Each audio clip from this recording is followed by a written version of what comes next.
Bonsoir à tous et bienvenue dans Chaque Voix compte sur LCP. Nous sommes ensemble pour une heure de décryptage et de débat en direct de l'Assemblée nationale avec à mes côtés ce soir Fanny Guinochet et Laurent Guimier. Bonsoir à tous les deux et merci d'être là. Tout de suite, le sommaire de Chaque Voix compte avec à la une, dissolution présidentielle anticipée, la crise politique s'enflamme jusque dans le camp présidentiel où Emmanuel Macron se trouve plus isolé que jamais.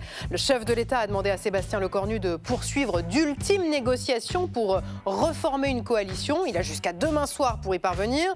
Et après, où va la France? Eh bien, on va faire le point sur cette nouvelle folle journée avec Bruno Cotresse, politologue, chercheur CNRS au CEVIPOF, professeur à Sciences Po Paris. Bonsoir et merci d'être là aux côtés de Marianne Coandé.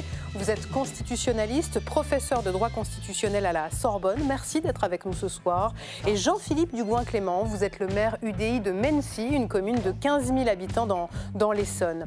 Fanny, votre chiffre du jour. Savez-vous combien la crise politique coûte à notre économie? Un pognon de dingue. Exactement, 15 milliards d'euros. À suivre à 20h05, quelle histoire avec Laurent Guimier? Il faut partir, Monsieur le Président. C'est le slogan qui unit Jean-Luc Mélenchon, Marine Le Pen et maintenant Édouard Philippe. Et je vous explique pourquoi c'est pas si étonnant que ça que dans notre monarchie républicaine, il y a autant de gens pour réclamer l'abdication ou la guillotine. Et voilà qui nous amènera à la deuxième partie de Chaque Voix compte. La question qui fâche ce soir. Au pied du mur, Emmanuel Macron va-t-il finir par démissionner?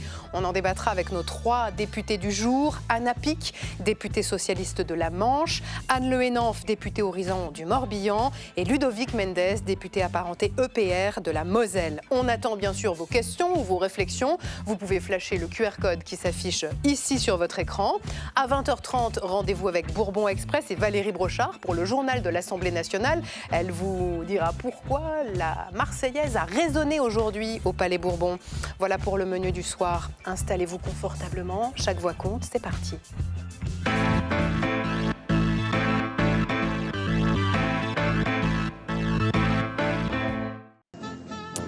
Ça vous dit quelque chose? C'est l'histoire d'un présentateur un peu grincheux, condamné à revivre encore et encore la même journée avec cette sempiternelle chanson de Sonny & Cher dans son réveil tous les matins. Sommes-nous tous des Bill Murray dans le film Un jour sans fin? Sommes-nous en train de revivre indéfiniment la même journée désastreuse? Et quand notre journée recommence à l'infini, est-ce que tout n'est pas un peu permis finalement? Je vais vous poser la question à tous les 3. Où va nous mener cette boucle temporelle, Bruno Cotresse? Il faut souhaiter d'abord qu'on en sorte. Ça ne peut pas continuer comme ça pendant encore des mois et des mois. C'est impossible. Il y a une lassitude du public qui est juste ingérable aujourd'hui. Donc il faut quand même à un moment donné qu'il y ait une sortie de cette boucle. C'est comme tous les processus physiques, ça tourne. Il y a un moment donné, il faut trouver une sortie. Donc il faut vraiment impérativement trouver une sortie. Dans le meilleur des cas, on pourrait dire que c'est une expérience que nous vivons dont il y a des leçons à apprendre, il y aura un bilan d'expérience à faire. Est-ce que ça nous traduit des questions, est-ce que ça nous pose des questions de fond sur notre modèle institutionnel, démocratique, notre capacité à digérer, à traiter ça, à le poser un petit peu sur la table en disant qu'est-ce qui ne va pas dans le pays, comment on en est arrivé là. Et donc ça serait peut-être la sortie optimiste, de dire c'est comme toutes les crises, il y a un moment d'hypercrise, un moment où il faut que ça sorte, ça fait mal, ça donne le sentiment d'une grande confusion, et puis après on va mieux parce qu'on a mis de la distance avec la crise. Ça c'est version optimiste. Version peut-être plus réaliste, éventuellement ça nous mène vers une nouvelle élection législative, une nouvelle dissolution, et donc potentiellement à nouveau du chaos, du désordre, du stress, de la mauvaise humeur. Marianne Coandé, vous qui êtes une spécialiste des institutions de la Ve République, où va nous mener cette boucle temporelle? Personne ne peut le savoir aujourd'hui, je crois. Donc je ne suis pas non plus Madame Soleil, mais effectivement on peut formuler plusieurs hypothèses, et je crois que c'est ce qu'on va faire ensemble. Mais je suis d'accord sur le fait que ça va, et comme toute crise, nous amener à nous interroger sur nous-mêmes et sur la manière d'éviter autant que possible que ça se reproduise. Et effectivement, ça nous interroge sur cette Ve République, son côté monarchique, ça a été évoqué, et sur plusieurs hiatus. On a un premier hiatus entre le texte de la Constitution qui est fait du président un arbitre, lisez l'article 5, il est un arbitre, il est un garant, et il n'est pas celui qui doit diriger la politique nationale. Et l'image qu'on s'en fait, parce que le plus souvent sous la Ve République, comme il avait une majorité absolue qui était de son bord politique, il pouvait se permettre de tout diriger sans que personne s'en émeuve outre mesure. Là, il a une majorité relative. Alors, ce n'est pas la première fois que ça arrive. Il faut bien se souvenir que majorité relative, c'est arrivé déjà au début de la Ve République, entre 58 et 62, l'UNR du général de Gaulle est loin de la majorité absolue. Alors, il arrive à s'en sortir, parce qu'il y a la guerre d'Algérie, tout le monde a peur, on se resserre autour de lui. Donc, la guerre d'Algérie sauve le contexte. Ensuite, on a retrouvé ça entre 88 et 93, à l'époque de Michel Rocard. Cependant, la majorité est relative, mais elle est quand même claire, elle est forte, il ne manque pas beaucoup de voix, donc on ne conteste pas beaucoup ce gouvernement. Et là, depuis 2022, et plus encore 2024, on a une majorité plus faible, et pourtant un président qui s'accroche toujours aux réformes qu'il a faites, en particulier cette fameuse réforme des retraites, qui a été le point de crispation au départ de tout. Et donc, il n'a plus les moyens de tout diriger, mais il voudrait quand même bien sauver les meubles.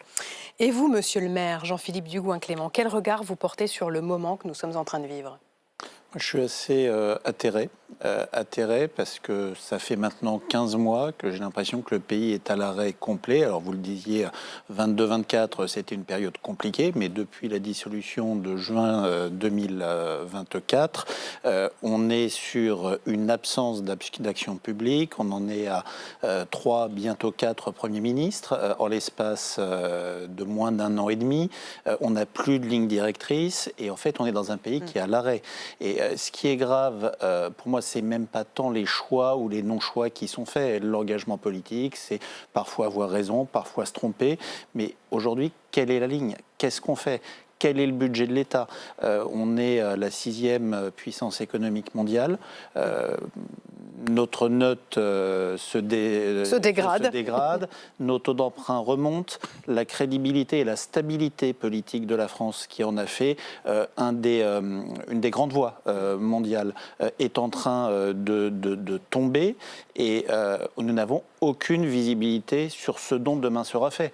On peut avoir des options, on peut avoir des hypothèses. Constitutionnellement, il y en a 4 ou 5 principales, mais la réalité, c'est que dans le grand numéro de politique fiction qu'on vit aujourd'hui, absolument tout est possible.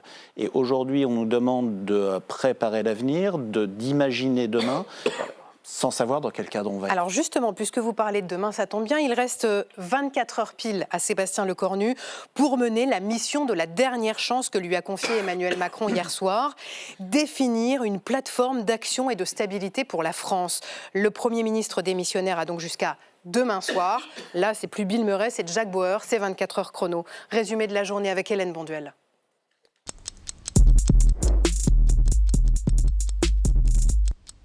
Devant Matignon ce matin, un incendie vient de se déclarer.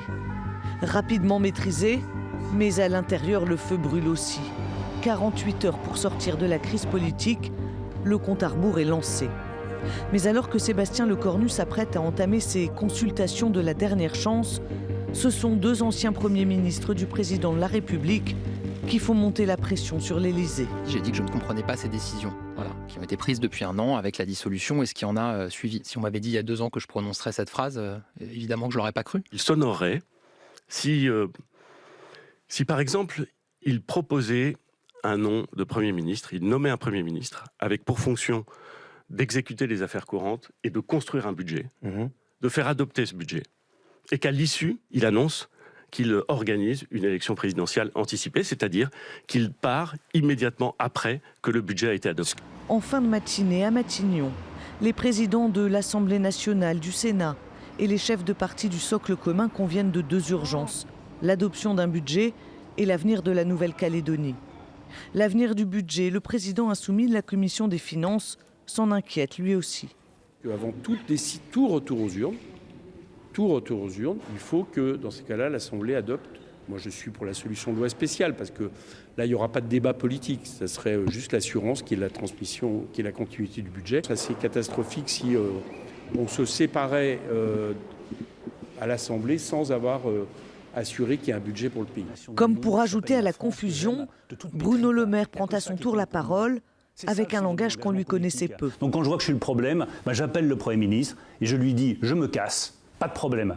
Et j'appelle le président de la République et je lui dis « je me casse, pas de problème ». Dans l'après-midi, le Rassemblement national décline l'invitation à Matignon et réclame une nouvelle dissolution. Ces énièmes négociations n'ont plus pour objectif de préserver l'intérêt des Français, mais celui du président de la République lui-même. Les Insoumis opposent à leur tour une fin de non-recevoir. Le Premier ministre démissionnaire règle les affaires courantes. Nous ne sommes pas une affaire courante. Nous parlons à celui qui décide, Macron. Message, il faut partir. À 24 heures du terme, pour Sébastien Lecornu, cela semble mission impossible. Ça va vite, hein, ça va très vite. Qu'est-ce qui vous a le plus surpris au cours des dernières 24 heures, Bruno Cotresse ? Tout, on a vécu 24 heures totalement folles. Plusieurs points m'ont beaucoup surpris. D'abord, le contenu de la déclaration de démission de Sébastien Lecornu. Je crois bien évidemment dans la sincérité des hommes et des femmes politiques, mais le Premier ministre démissionnaire se présente à nous comme si, avec des méchants autour de lui, qui ne veulent pas jouer l'intérêt du pays. Il est sur le bateau, lui, depuis pas loin d'une décennie au pouvoir, et il n'y a pas un mot où il dit peut-être que j'ai une part de responsabilité dans cette situation. Donc déjà, je trouvais que c'était déjà un peu un symptôme de ce qui ne va pas dans le pays, c'est-à-dire qu'on a des personnalités politiques qui parfois vivent de la politique depuis des décennies, pour certains d'entre eux des décennies. On ne sait pas, c'est tellement le cas que pour certains, on ne sait même pas s'ils ont un métier en dehors de la politique. Et il se présente à nous comme s'il découvrait tous les problèmes et n'avait aucune part de responsabilité. Moi, c'est ça qui m'a vraiment surpris, de dire quand même à un moment donné, on vit quelque chose qui est tellement énorme que ça pose une question de principe de responsabilité presque au plan moral. Et donc, j'étais surpris de voir personne qui dit j'ai peut-être ma part, moi, dans tout ça, et je vais prendre du recul pour essayer de comprendre ma part. En l'occurrence, Sébastien Lecornu, il dit moi, j'y vais pas. Je suis démissionnaire. Il a accepté cette mission. Je lui ai accordé vraiment la sincérité. Je n'ai pas aucun doute là-dessus, mais voilà, c'est bizarre quand même. Marianne Coandé, vous sentez vous aussi, vous pointez aussi du doigt ce manque de responsabilité du personnel politique aujourd'hui ? Oui, mais alors je serais plus tolérante envers M. Lecornu, parce que je trouvais intéressant qu'il dise je renonce au 49.3, ce qui est quand même énorme, et qu'il donne une chance à la négociation. Mais il n'a pas du tout été compris, à mon sens, par les autres. Et le problème, c'est qu'il n'a pas beaucoup de temps pour faire ça. Parce qu'en fait, il dit il faut qu'on arrive tous ensemble à trouver les points d'accord. Et donc, c'est pour ça que je renoncerai au 49.3. Et comme ça, il pourrait y avoir une vraie initiative parlementaire. Les parlementaires pourront tenir leur rôle, etc. Et puis, en face de lui, il a des gens comme M. Retailleau ou d'autres qui disent « Ah oui, mais nous, on attend une feuille de route ». Ce que ça révèle, à mon sens, c'est que cette Ve République a tellement fonctionné, avec un président qui dit « tout le monde obéit, tout le monde fait ça » depuis des années, que nos politiques se montrent presque incapables de se remettre en cause. Ils ont une boussole qui n'indique plus le nord. Et de se dire, non, c'est plus la même façon de jouer. On revient au texte de la Constitution qui prévoit que ce sont les parlementaires qui doivent choisir le gouvernement. Et comme dans tous les autres pays d'Europe, on a, comme pratiquement tous les pays d'Europe, un régime fondamentalement parlementaire. Comme la moitié des pays de l'UE, le président est élu directement, mais il n'empêche qu'il devrait être tout au plus un arbitre et non pas celui qui gouverne. Et le problème est là, dans ce décalage entre le texte et la pratique, et donc c'est normal que les gens n'y comprennent rien ou trouvent ça complètement ubuesque. Je crois que M. Lecornu donnait une chance et qu'il n'a pas été compris. Laurent ? Peut-être que d'un mot, M. Lecornu aurait peut-être été jugé plus crédible ou aurait été plus entendu s'il avait jeté l'éponge avant la nomination de son gouvernement qu'une fois le gouvernement nommé, en disant ça va être les mêmes, on prend les mêmes et on recommence, donc j'y suis pas arrivé. Oui, je pense qu'il y avait peut-être structurellement, au-delà des qualités des personnes qui ne sont évidemment tous des grands républicains, des grands serviteurs du bien public, on ne peut absolument pas en douter, bien évidemment, mais il y a peut-être une sorte de difficulté presque structurelle à la position dans laquelle il se trouvait. Les mêmes personnes qui ont, au fond, quelque part conduit à toute cette situation, ils ne sont peut-être pas les mieux placés d'une certaine manière pour s'en extraire et appeler les autres à un sursaut. Et donc on voit bien l'une des difficultés de cette situation, c'était peut-être presque mission impossible, compte tenu aussi de ce cadrage présidentiel qui reste tellement fort aujourd'hui encore. Édouard Philippe demande donc à Emmanuel Macron de programmer sa démission pour début 2026 pour avoir une présidentielle anticipée avec une campagne plus ordonnée. Marianne Kouandé, d'abord, est-ce que constitutionnellement c'est possible ? Alors, personne ne peut exiger du président qu'il démissionne. C'est lui qui décide s'il a envie de démissionner ou pas. Que les choses soient bien claires, il n'y a pas du tout de possibilité d'exiger qu'il démissionne, sauf évidemment l'hypothèse où il aurait commis des actes manifestement incompatibles à l'exercice de son mandat. Article 68 de la Constitution, on n'en est pas là du tout, on n'est pas du tout à l'hypothèse d'une destitution. Mais il me semble que ces exigences de démission qui, quand même, flottent dans l'air depuis des mois, qui viennent essentiellement du RN et de LFI au départ et qui commencent à se répandre un peu partout, reflètent justement ce hiatus entre le texte constitutionnel et la pratique. Parce que s'imaginer qu'on va tout résoudre, pouf, en appuyant sur le bouton président de la République, c'est à mon avis se bercer d'illusions. Parce que même si on change de président de la République, quel qu'il soit, il n'est pas du tout dit qu'il aura une majorité. Et il n'est pas du tout dit non plus que ça sera une meilleure chose pour la France qu'il ait une majorité absolue, soit pour lui, soit contre lui. Donc là encore, on voit que les Français s'imaginent bien souvent qu'il suffit de changer le président pour tout résoudre. Non, le pouvoir, il est au Parlement. C'est pour ça que ce qui est le plus important, c'est sûrement la dissolution pour résoudre la crise. Car on y va inévitablement, d'après vous ? Pas forcément inévitablement. On peut toujours rêver. Je crois que la vie est triste et dure et que si on ne croit pas au miracle, on est trop malheureux. Donc il faut espérer toujours qu'on puisse trouver des solutions et ce n'est pas totalement exclu. Mais, vous l'avez entendu tout à l'heure dans le sujet d'Hélène Bonduel, Emmanuel Macron a reçu cet après-midi Yaël Braun-Pivet et Gérard Larcher, présidente de l'Assemblée nationale, président du Sénat. Pourquoi ?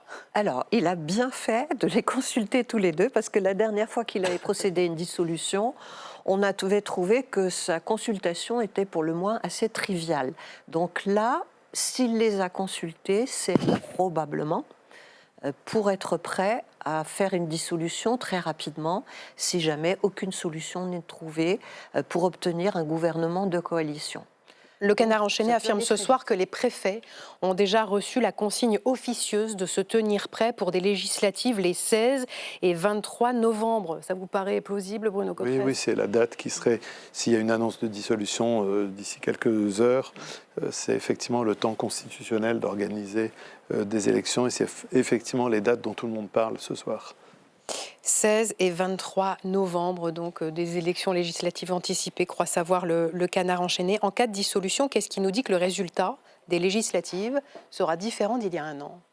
Pas grand-chose. Les rapports de force semblent à peu près stabilisés, même si les données dont on dispose montrent que le fameux socle commun serait sans doute en perte de vitesse.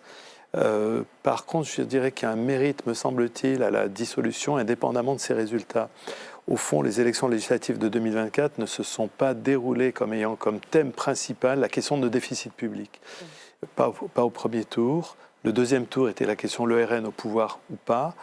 Et donc, il y a quand même quelque chose qui est très important pour le bon débat démocratique dans le pays, que le peuple souverain soit exposé à différentes propositions, que les forces politiques soient amenées à expliciter, si elles n'avaient pas la majorité absolue, que font-elles, quels sont les points de leur programme qu'elles sont prêtes à négocier, de manière à ce que le peuple souverain retombe sur ses pattes et le sentiment que sur des questions aussi essentielles que les impôts vont-ils augmenter pour moi ou pas, à un moment donné, on ait eu notre mot à dire. Et donc il me semble que ça, c'est une vertu de la dissolution, c'est de faire exister un grand débat démocratique. Je suis optimiste sur les campagnes électorales, comme vous le voyez. Je pense que ça ne va pas tourner au pugilat. On va avoir un très beau débat de fond sur nos problèmes budgétaires. Et c'est la vertu que je vois à la dissolution. Jean-Philippe Dugoin-Clément, il se trouve qu'il y a quand même des élections municipales aussi après. Donc, élections législatives en novembre, élections municipales en mars. Vous administrez, quand vous allez les rencontrer ou quand ils viennent à la mairie, ils vous disent quoi de ce moment politique ? En fait, ils sont assez désespérés, qu'ils soient de droite, de gauche, du centre, des extrêmes. réalité, c'est qu'on est un des seuls pays au monde où, quand il n'y a pas de majorité, on est incapable d'avoir un gouvernement qui tienne et qui vote un budget. On est incapable, au niveau national, d'arriver à trouver des compromis, à accepter que personne n'a gagné, que quand personne n'a gagné, on ne fait pas intégralement ce qu'on veut. Et il y a une forme, moi je trouve, d'exaspération des Françaises et des Français sur cette irresponsabilité politique nationale. Dans les collectivités, ça peut être extrêmement compliqué, mais on arrive encore au niveau local à tenir les choses. Au niveau national, on voit bien le niveau de clivage qui existe, notamment autour de la personnalité du président et qui se renforce au fur et à mesure qu'on a ce feuilleton qui se répète jour après jour, heure après heure.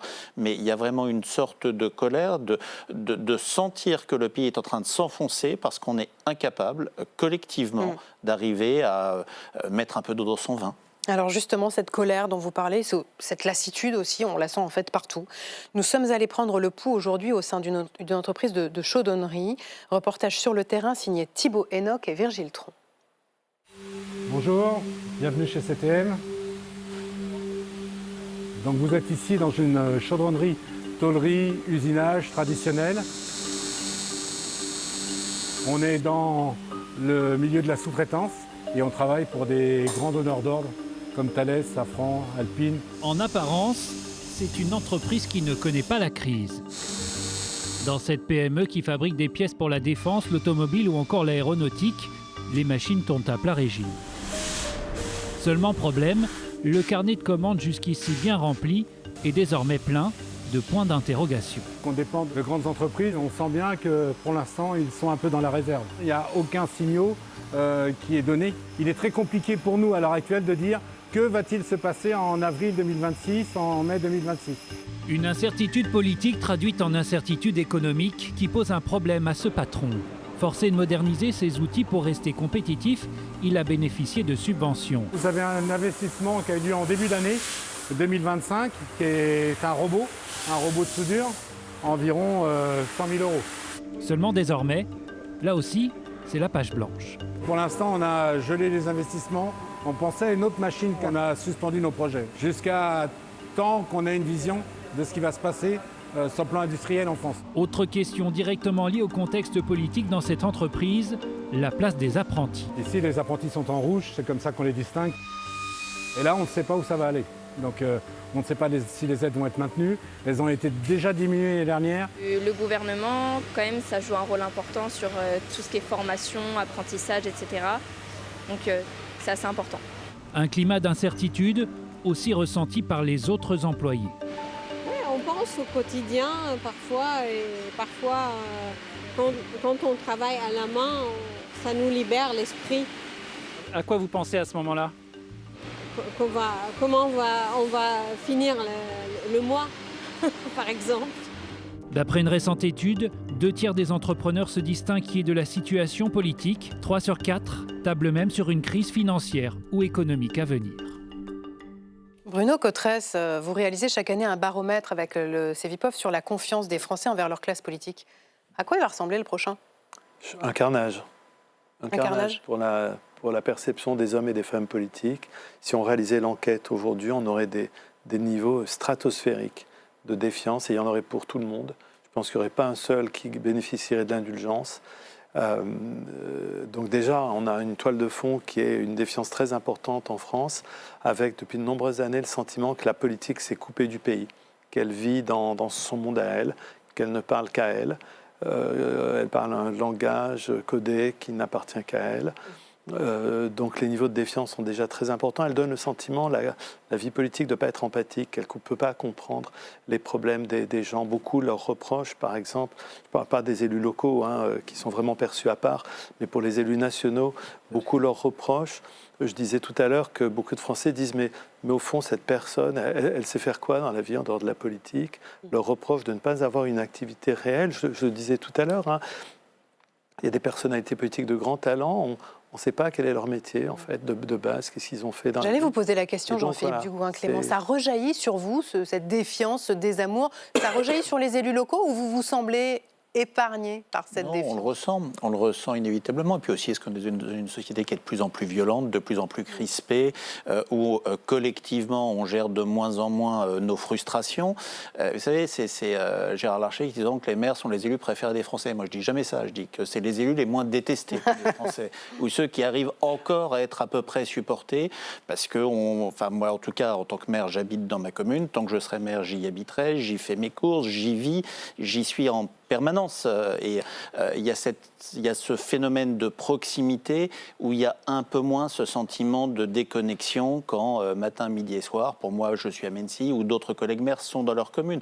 Mais on voit quand même le sentiment de déconnexion de beaucoup de gens sur le choix de la composition ministérielle qui a été faite. Sans rentrer dans des polémiques, il y a un certain nombre de choix qui sont des irritants.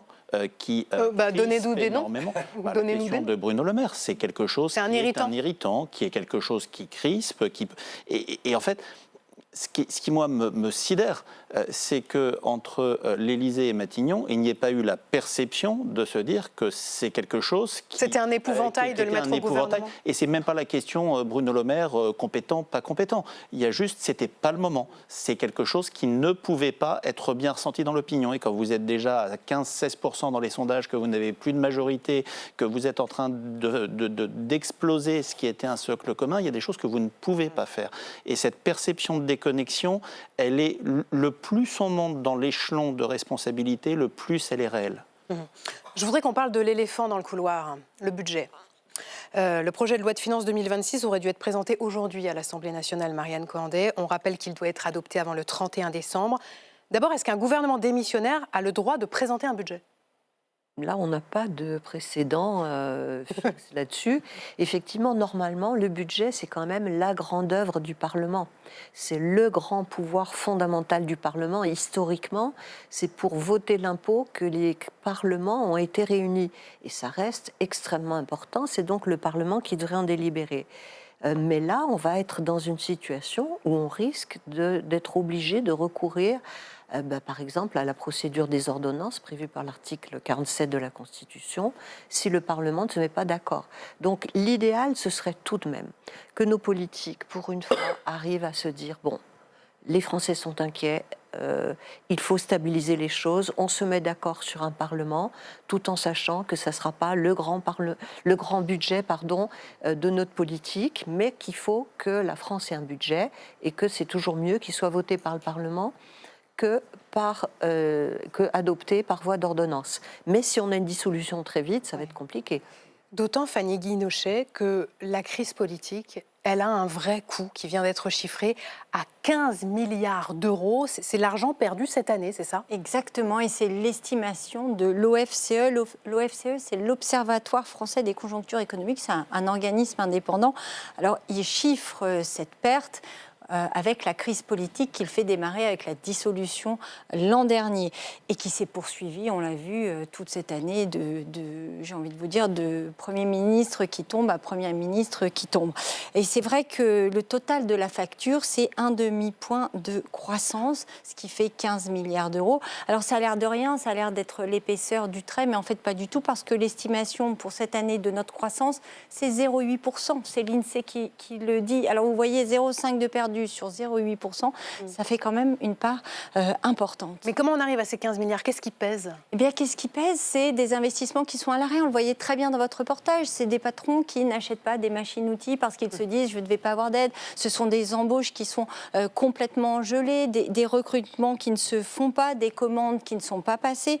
Et puis, du côté des ménages, eh bien, c'est le sentiment de ne pas avoir de visibilité sur les impôts qu'on va payer et donc de mettre de l'argent de côté. 19% de taux d'épargne en France, hein, c'est quasiment du jamais vu dans une période normale. On n'est pas en période de Covid où on ne peut pas dépenser. Là, c'est vraiment de l'épargne de précaution, des bas de laine que l'on se fait. Tout ça, ça fait des rentrées d'argent en moins parce qu'on épargne, on ne consomme pas. Et pareil, hein, quand on n'embauche pas, ce sont des cotisations, de la TVA en moins dans les caisses de l'État. Sans oublier les taux d'intérêt qui repartent à la hausse. Et alors là, c'est la flambée. Hein. À chaque soubresaut soubresaut politique, la France emprunte un peu plus cher sur les marchés et se détache de ses voisins, notamment européens. On le voit avec l'Allemagne. Le taux, ce qu'on appelle dans notre jargon d'économiste le spread, le taux d'emprunt à 10 ans sur la dette française et la dette allemande ne cesse de se creuser. On le voit à l'antenne. On a les chiffres 0,3, 0,4 en plus depuis la période de la dissolution. Et la France, surtout, devient le cancre de l'Europe, ce qui est jamais bon quand on est en train aussi de discuter avec nos voisins européens sur un certain nombre de sujets. Mais justement, Fanny, est-ce que cette crise politique, elle nous affaiblit au niveau international ? Bien sûr qu'elle nous affaiblit parce que les investisseurs étrangers, souvenez-vous, on disait la France est devenue une terre d'attraction. Il y avait le Choose France d'Emmanuel Macron qui attirait les grands patrons. Et bien là, les investisseurs étrangers, ils se disent qu'il n'y a plus de stabilité, plus de crédibilité dans le pays et que donc il vaut mieux aller planter des usines ailleurs, mettre de l'argent ailleurs. Ce qui inquiète beaucoup les chefs d'entreprise. Patrick Martin était au micro de France Info ce matin. Patrick Martin, c'est le président du MEDEF, on l'écoute. Le décrochage est enclenché.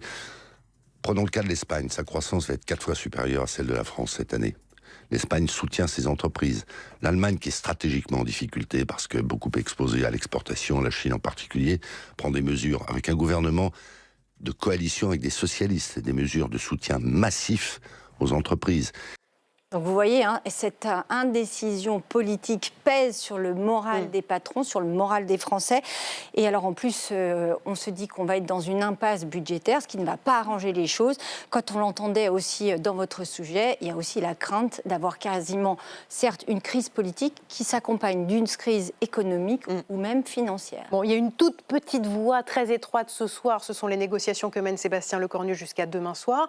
Est-ce que vous pensez qu'il va réussir en 48 heures ce qu'il n'avait pas réussi à faire en un mois? Ça semble difficile de le penser, parce que l'un des points de blocage, c'est la fameuse suspension de la réforme des retraites demandée par les socialistes, qui est sans aucun doute une condition sine qua non. Les socialistes, ils réclament une cohabitation. Ils ne demandent pas le départ d'Emmanuel Macron, ils demandent une cohabitation. Une cohabitation, donc ils ça vont veut la voir. Et puis il y a une deuxième difficulté pour cette fameuse cohabitation, ça reposerait sur l'idée d'un gouvernement où l'ensemble des formations politiques du nouveau Front populaire siégerait, parce que sinon ça fait une base parlementaire extrêmement étroite, même sur l'idée d'aller rechercher tantôt sur tel ou tel texte une majorité avec d'autres, mais ça ferait beaucoup à aller trouver. Et donc si c'était un gouvernement de cohabitation, ça veut dire que ça ne peut pas être avec des centristes macronistes, par définition, si c'est une cohabitation. Donc ça ne peut être qu'un gouvernement coloré Nouveau Front populaire.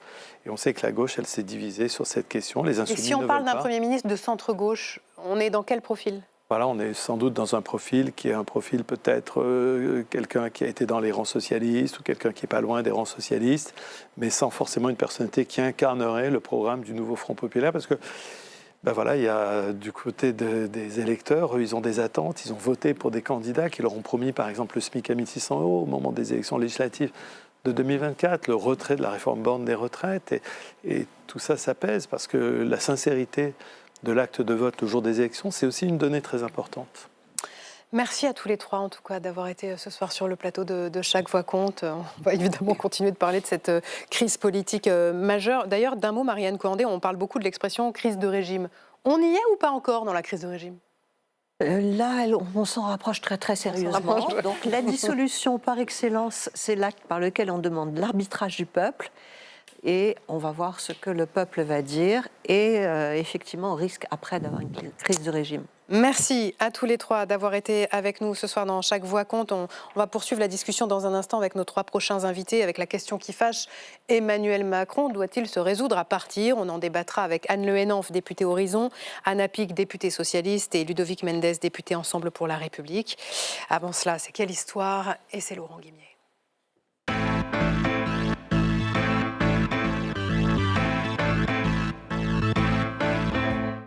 Et ce soir, Laurent, vous avez choisi justement de décrypter la façon dont les appels à la démission d'Emmanuel Macron se sont exprimés depuis 24 heures. Oui, Adeline, on va passer en revue ces 50 nuances de gré ou de force, pardonnez-moi l'expression, pour évoquer le départ de l'Élysée, avec d'abord la plus surprenante sur le fond. On en a parlé tout à l'heure, Édouard Philippe sur RTL ce matin. Et il me semble qu'il s'honorerait si par exemple, il proposait un nom de Premier ministre, il nommait un Premier ministre avec pour fonction d'exécuter les affaires courantes et de construire un budget, de faire adopter ce budget. Et qu'à l'issue, dès lors que ce budget est adopté, dès lors que la France est dotée d'un budget, et c'est indispensable, il annonce qu'il organise une élection présidentielle anticipée, c'est-à-dire qu'il part immédiatement après que le budget a été adopté. Alors là, c'est la première version, hein, vous l'avez entendu, c'est la version Harakiri. Je ne suis pas certain qu'Emmanuel Macron se rende à l'idée de ce suicide politique assisté, mais cette posture d'Édouard Philippe, c'est en revanche un récit politique assez classique finalement dans notre histoire, celle du dauphin rebelle écarté qui finit par vouloir entraîner son aîné dans le précipice. Ça me rappelle Giscard en 69. J'étais pas né, mais ça me rappelle quand même parce que j'ai lu les livres d'histoire. À l'époque, le général de Gaulle joue son va-tout dans un référendum et pour s'émanciper du président, VGE, qui a été viré du gouvernement quelques années avant, appelle à ne pas voter oui au référendum. De Gaulle perd, il démissionne et Giscard a eu un rôle déterminant dans cette affaire. Les observateurs auront d'ailleurs remarqué que ce matin, Édouard Philippe a, comme par hasard, cité le départ de Gaulle en 69. Mais Édouard Philippe n'est pas, et de très loin, le premier à avoir demandé le départ d'Emmanuel Macron quand même. Oui, et d'ailleurs, deuxième exemple, ça a rendu Marine Le Pen assez fumasse ce matin, alors qu'elle est en mode zen depuis que la crise s'accélère. Regardez. C'est drôle parce qu'il y a quelques mois de cela, quand j'avais évoqué le fait que le président de la République devrait réfléchir à démissionner tout en lui laissant le soin de prendre sa décision, tout le monde m'était tombé dessus avec une violence inouïe, mais je vois que quand c'est Édouard Philippe, ça passe crème. Alors attention, entre-temps, le RN avait privilégié l'hypothèse de la dissolution, mais il est vrai que le scénario d'un départ volontaire qui honorerait le président de la République, je reprends le mot d'Édouard Philippe, revient d'abord au Rassemblement national. Et c'est une hypothèse de départ moins brutale que celle envisagée par les Insoumis, Laurent. Oui, et ça c'est la troisième version. Chez eux, c'est la guillotine symbolique, hein, entendez la destitution au terme du procès et du vote du Parlement. Même procédure en 2025 qu'en 1793. Vous allez me dire que j'exagère un petit peu, mais regardez ce que le coordinateur de la France Insoumise, Manuel Bompard, a dit sur RTL ce matin. Je cite, « Le roi est nu, il faut trancher ». Alors, cette rhétorique révolutionnaire n'est pas nouvelle dans le champ politique de la gauche radicale, de la gauche. Le 10 septembre dernier, une guillotine, par exemple, était exhibée à Marseille lors de la première journée de manifestation de la rentrée. Alors, on a bien compris ces déclarations, mais à part demander le départ d'Emmanuel Macron, il n'y a aucun point commun entre tous ces courants politiques. Non, il n'y a aucun point commun au plan programmatique. Oui. Je pense qu'on peut être d'accord là-dessus. Mais il y a un point commun, j'allais dire symbolique, c'est celui de s'exprimer en monarchie présidentielle. Et donc d'en perpétuer, consciemment ou non, les rites et le vocabulaire. Sous la Ve, que le président soit impopulaire, qu'il n'y ait pas de majorité parlementaire, ou même qu'il soit en cohabitation, nous élisons tous les 5 ans un monarque. Et seule l'abdication du monarque, version Édouard Philippe, ou son exécution symbolique, version LFI, permettent de parler d'avenir. Et dans 2 jours, Emmanuel Macron présidera l'entrée au Panthéon de Robert Badinter, grâce à qui la France a dit adieu à la guillotine. Photo de 2021, vous voyez, lors du 40e anniversaire de la loi. C'était un adieu, et cet adieu n'a pas lieu en politique, où la peine de mort symbolique, elle, n'est pas abolie. Merci Laurent. On passe donc à la question qui fâche.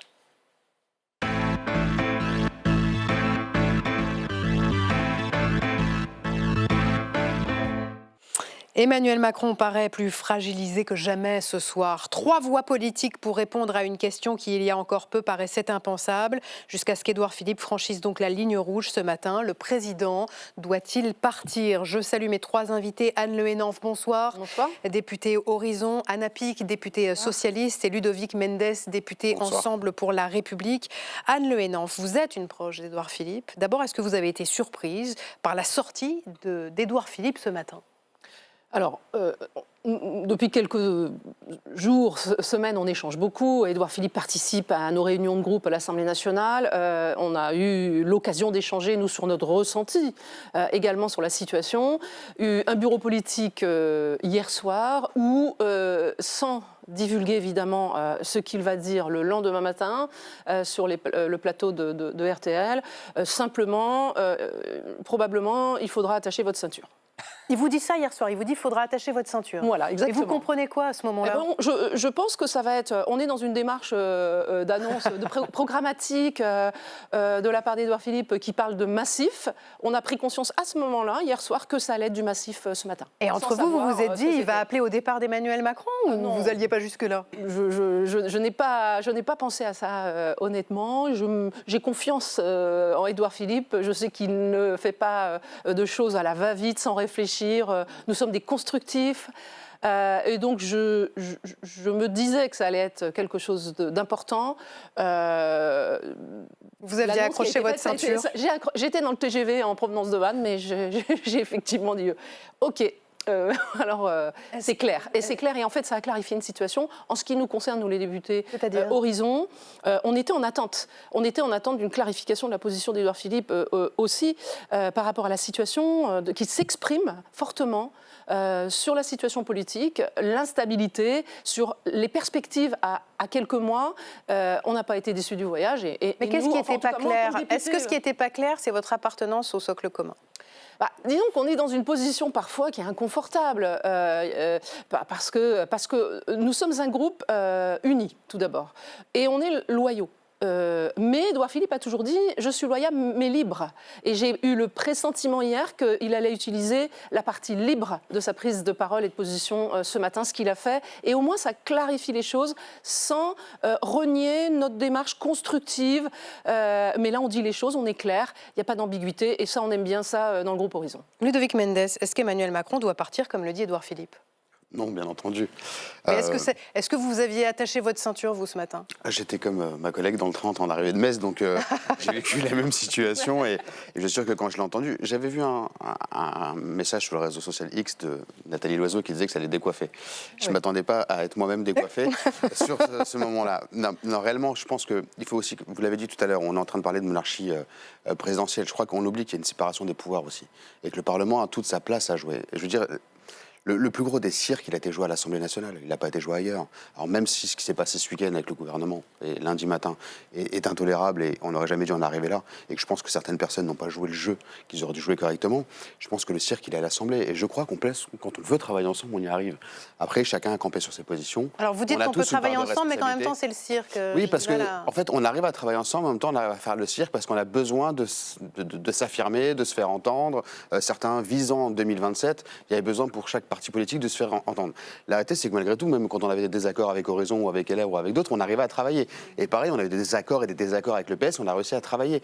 On a eu d'autres moments où c'était un peu plus compliqué et d'autres un peu plus faciles. Mais la réalité, c'est que le cirque, il était plutôt à l'Assemblée nationale et on parle toujours du président de la République. Mais dans une 5e République, le Parlement a toute sa place et il doit prendre toute sa place. Et on peut et on doit prendre toute notre place aujourd'hui, mais pas cette façon-là. Ce que vous décrivez là, c'est pas ce qui s'est passé en fait dans le bureau de Sébastien Lecornu depuis un mois quand il reçoit les formations politiques, les syndicats. Il dit lui-même que dans le secret du bureau, les lignes rouges devenaient roses, voire vertes. Et puis finalement, une fois qu'on sortait de Matignon, on balançait tout devant les micros sur le trottoir et on revenait dans sa couleur politique et les lignes étaient à nouveau rouges. Alors, on balançait tout oui et non, parce que si on écoute bien les discours, il y a eu des gens un peu plus agressifs que d'autres, mais je pense que ça n'aurait pas dû jouer là.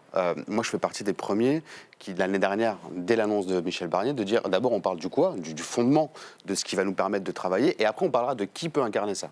Et maintenant, j'ai tout un groupe politique qui dit la même chose, mais c'était un peu plus compliqué au départ, parce qu'on me disait tu peux pas dire ça, on a un accord, il faut qu'on aille jusque-là. Mais l'accord reposait sur rien de constructif. Et il ne permettait pas d'aller tout seul, en fait, devant les Français et la représentation nationale, trouver des solutions. Il fallait, quoi qu'il arrive, une béquille complémentaire pour avancer. Parfois, c'était à gauche. Malheureusement, parfois, certains, c'était avec l'extrême droite. Et ça a posé problème au sein même de notre propre groupe. Donc, à partir de là, il fallait qu'on ait quelque chose de constructif, de construit et qui permettait d'aller de l'avant. Et on aurait dû peut-être le trouver dès 2022, sans faire confiance à ce moment-là à Éric Ciotti, en disant, de toute façon, on va faire passer la retraite, on va faire passer la loi immigration, ce qui n'est pas arrivé. Et derrière, il y a eu la possibilité de censurer le gouvernement alors qu'il n'y avait pas de quoi le faire. Mais on n'a pas été bon dès 2022 à ce moment-là, sur ce sujet-là, et je pense que beaucoup appelaient à trouver un accord de gouvernement pour qu'on puisse avancer. On n'a pas su le faire. Alors il y a des désaccords parfois, même chez nous, mais la réalité c'est que quoi qu'il arrive, on a quand même tenu jusqu'à maintenant, même avec nos désaccords à nous, on peut le faire avec les autres. Anna Pic, je vous sens agacée depuis tout à l'heure. D'abord, est-ce qu'une présidentielle anticipée comme l'a réclame Édouard Philippe, vous en dites quoi ?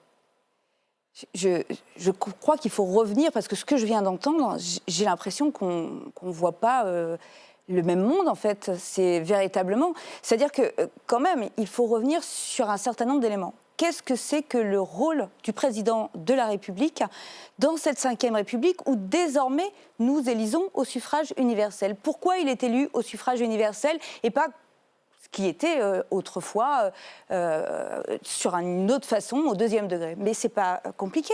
C'est parce que justement il doit s'élever non seulement au-dessus des partis, mais il doit être le président de tous les Français.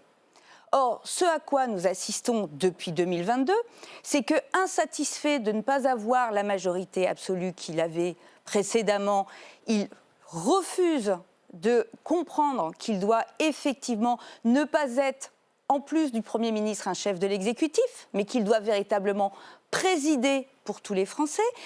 Il dissout comme un coup de poker en disant « je vais finalement refaire une majorité et ainsi je vais à nouveau pouvoir appliquer mon programme, rien que mon programme et tout mon programme », alors que je rappelle que lors de la campagne présidentielle de 2022, c'est à peine si nous l'avons entendu dire ce qu'il allait faire. Et autant dire que Emmanuel Macron de 2022 était quand même déjà très très différent de celui de 2017. Et évidemment, il perd ses élections, puisque si personne n'a gagné, ce qui est sûr, c'est que le bloc central a perdu, et que tout particulièrement, Renaissance a perdu. Donc ce bloc central se réduit à peau de chagrin. On a une coalition qui s'appelle un socle commun, sur lequel on ne sait pas bien sur quoi ça repose, si ce n'est de poursuivre la politique voulue par Emmanuel Macron et qui nous met aujourd'hui dans cette difficulté budgétaire avant tout, mais dans cette instabilité politique. Donc le coup de poker, comment peut-on jouer notre régime républicain démocratique sur un coup de poker pour pouvoir poursuivre quelque chose qui nous a creusé de 1200 milliards la dette française et qui, par ailleurs, crée une instabilité politique chronique avec un président de la République qui procrastine, c'est-à-dire qu'il fait ses élections qui, vraiment, auxquelles personne ne s'attendait. Il passe l'été à dire non, on verra ça plus tard, parce qu'on n'a pas besoin, évidemment, d'un gouvernement issu des urnes à l'issue des élections et pendant les Jeux Olympiques. Et il ne respecte d'accord, pas Anna le suffrage Pic. Mais des donc, urnes. demain, le Parti socialiste a accepté d'aller voir Sébastien Lecornu. Bien sûr. Vous allez lui demander le gouvernement? Nous répétons qu'effectivement, il doit y avoir le respect de ce qui est sorti des urnes. Personne n'a de majorité. En effet, personne n'a de majorité et nous le savons. Et c'est pourquoi aujourd'hui, nous ne disons pas que nous voulons tout le programme sur lequel nous avons obtenu finalement des points supplémentaires. Alors, il y a une personne qui dit rien que le programme, tout le programme, c'est Jean-Luc Mélenchon. Il se trouve que vous ne l'avez pas associé au communiqué d'aujourd'hui. Ça veut dire que vous y allez sans LFI? Jean-Luc Mélenchon l'a dit dès septembre 2024. Nous ne souhaitons pas entrer dans un gouvernement. Il ne croit pas à la possibilité de la cohabitation avec un président tel qu'Emmanuel Macron. Nous souhaitons que le président revienne dans son rôle institutionnel de garant de la Constitution, de l'esprit de la Constitution.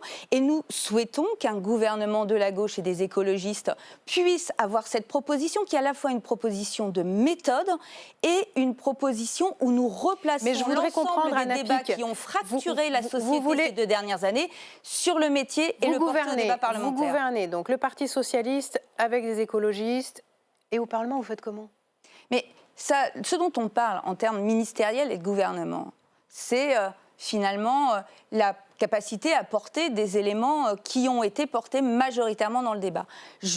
Nous le rappelons, les 3 orientations, les 3 grandes orientations dont nous parlons depuis la fin août, ça ne sont pas des éléments programmatiques.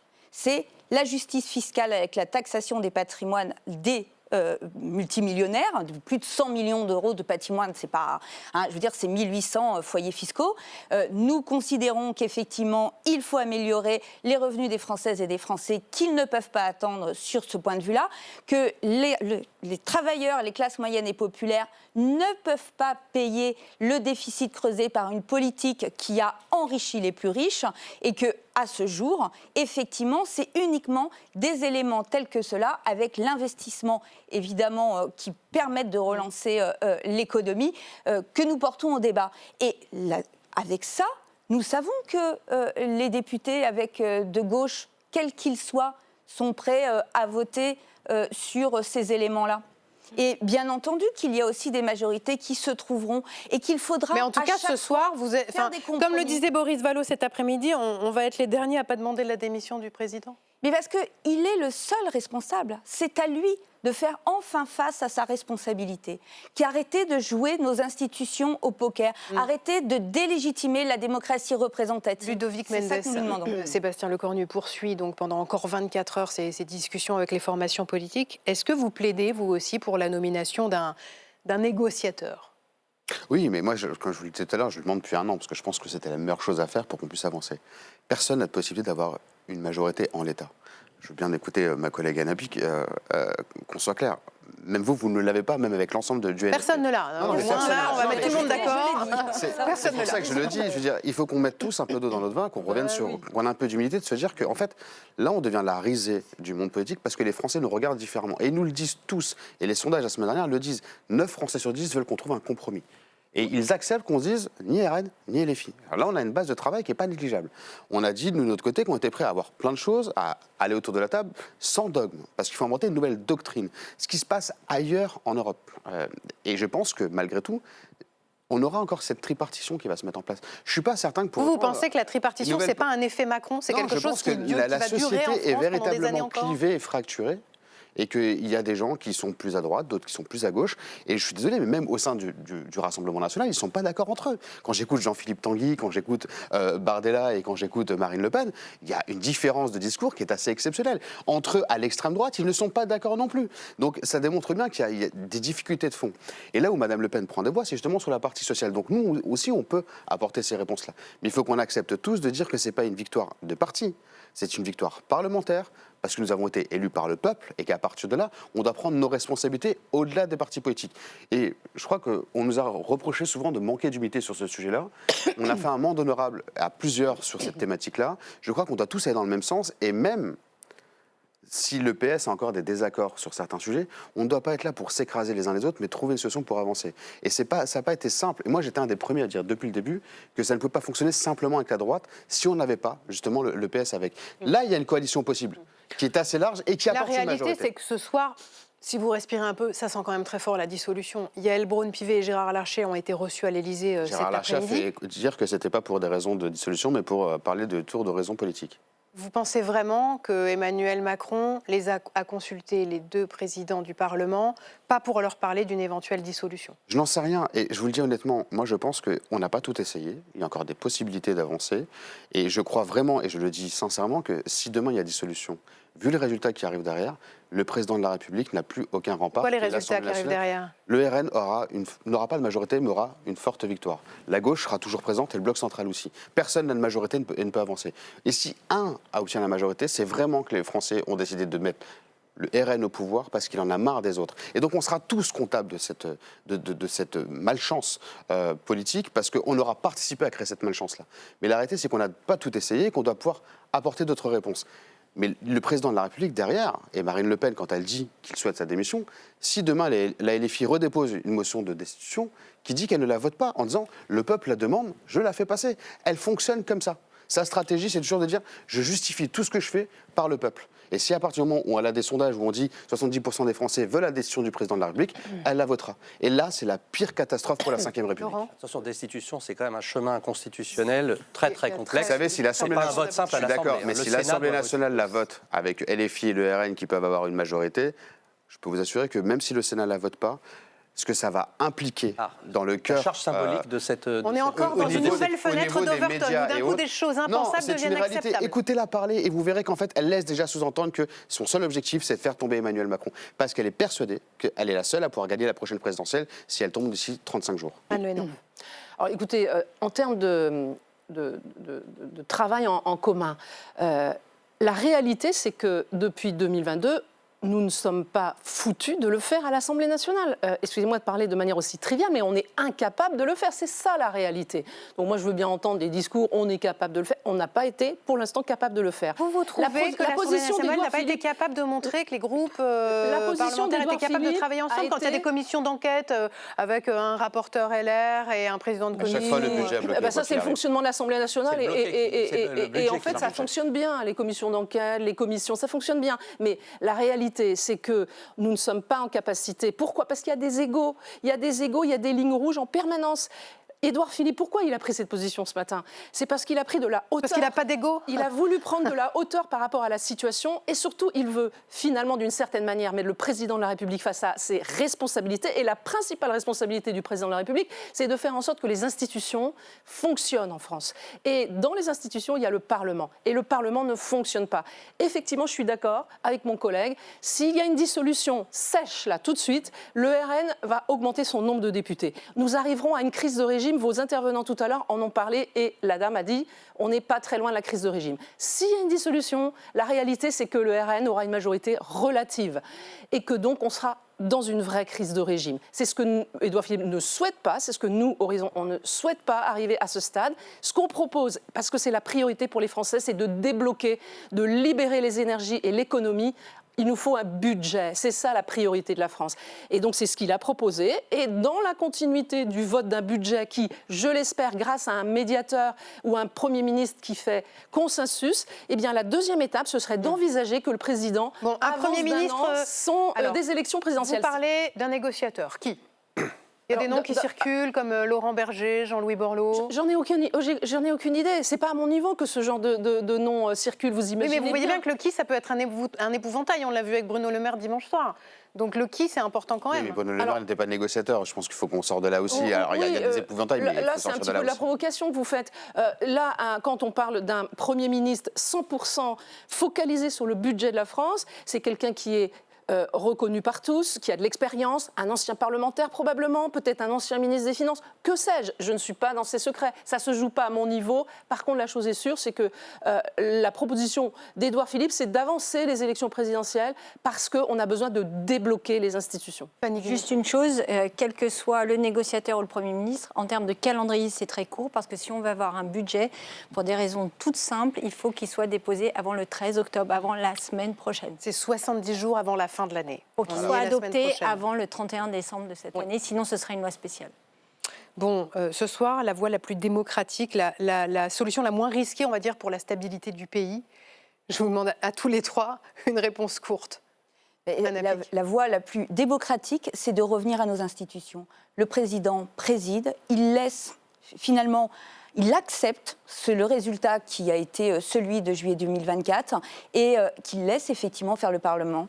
Parce que la réalité aujourd'hui, c'est que cette situation de blocage, elle est liée à des décisions de sa part qui ont provoqué une instabilité chronique. Et je ne parle même pas de la procrastination. Ça fait un mois. Plus un négociateur, ça ferait beaucoup. La plus démocratique, c'est les Français l'ont dit il y a un an déjà. Je veux dire, il y a eu des solutions, on est revenu à l'Assemblée nationale, maintenant ça nous trouvait un accord. Il n'y a pas plus démocratique aujourd'hui que d'avoir un Parlement qui discute, qui négocie et qui trouve une sortie de crise. Pour ça, il faudra que chacun mette ses égos de côté et je crois que c'est la base de tout pour pouvoir discuter. À un moment qu'on le demande. Le plus démocratique, ce serait effectivement, et on le souhaite évidemment, c'est que Sébastien Lecornu réussisse d'ici demain soir à trouver un gouvernement qui nous mette tous d'accord. C'est ce qu'on souhaite. Et en deuxième plan, si ce n'est pas possible, eh bien, ce sont les Français qui doivent nous faire sortir de cette crise limite de régime. Emmanuel Macron a prévu de s'exprimer demain soir ? Je ne crois pas, je n'ai rien vu. Et je ne suis pas dans le secret du Palais de l'Élysée. Séparation des pouvoirs, et ça, j'y tiens beaucoup. Merci à tous les trois d'avoir été avec nous ce soir pour ce débat dans Chaque Voix Compte. Vous pouvez rester là parce que tout de suite, c'est Bourbon Express, c'est le journal de l'Assemblée nationale.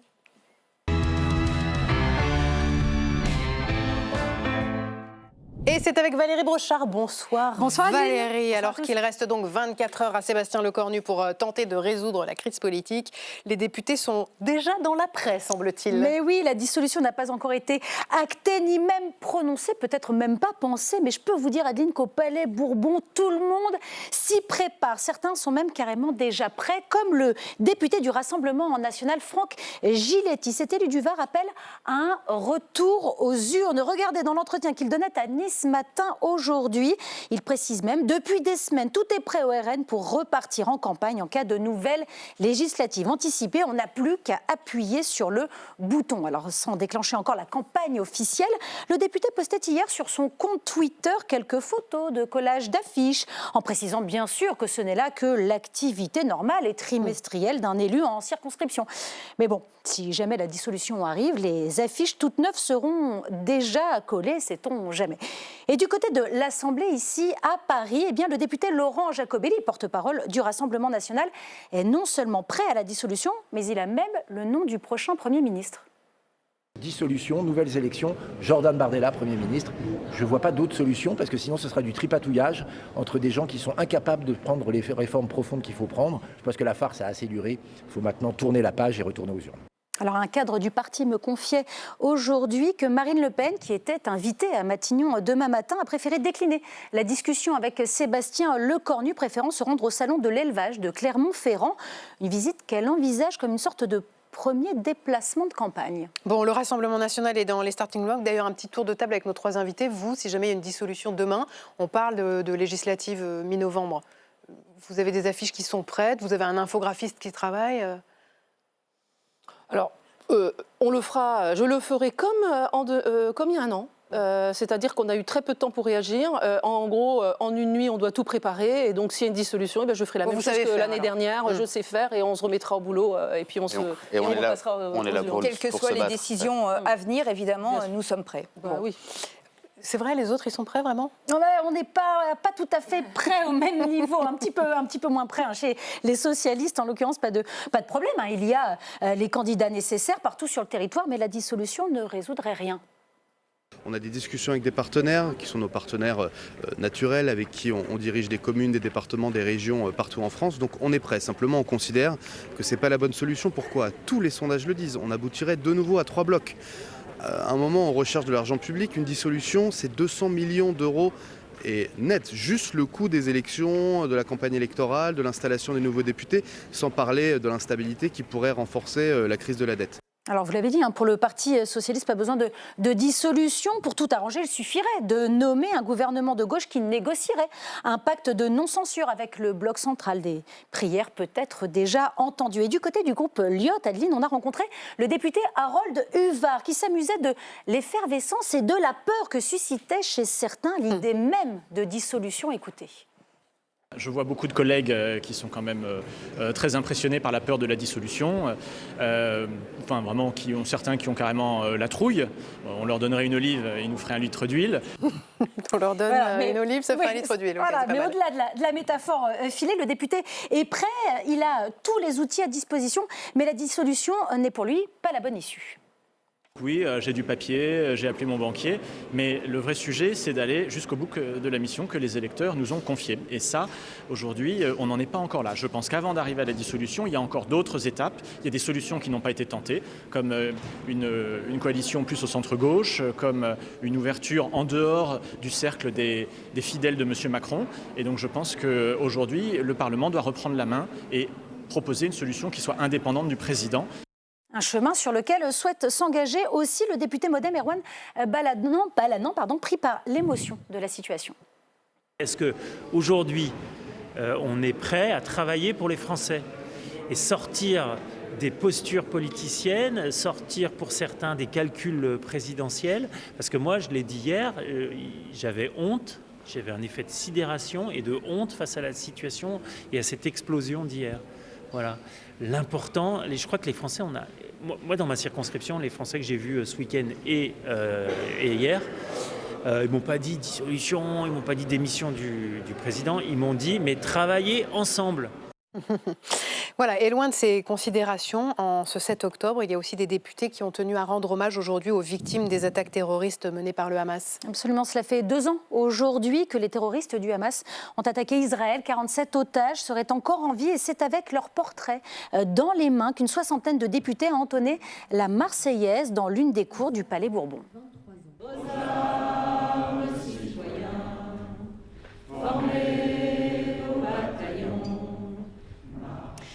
Alors que les bombardements sur Gaza continuent, les négociations en Égypte laissent espérer la libération des otages. et peut-être la fin du conflit. Merci Valérie. Merci à vous. Et merci à nos invités de ce soir. Merci d'avoir été là dans Chaque Voix compte. Merci à vous de nous avoir suivis. Chaque Voix compte revient demain à 19h30. L'émission est rediffusée tout à l'heure à 23h30. En replay aussi sur le site lcp.fr ainsi qu'en podcast. Dans un instant, vous avez rendez-vous avec Débadoc et Jean-Pierre Gracien. On vous souhaite une excellente soirée. À demain.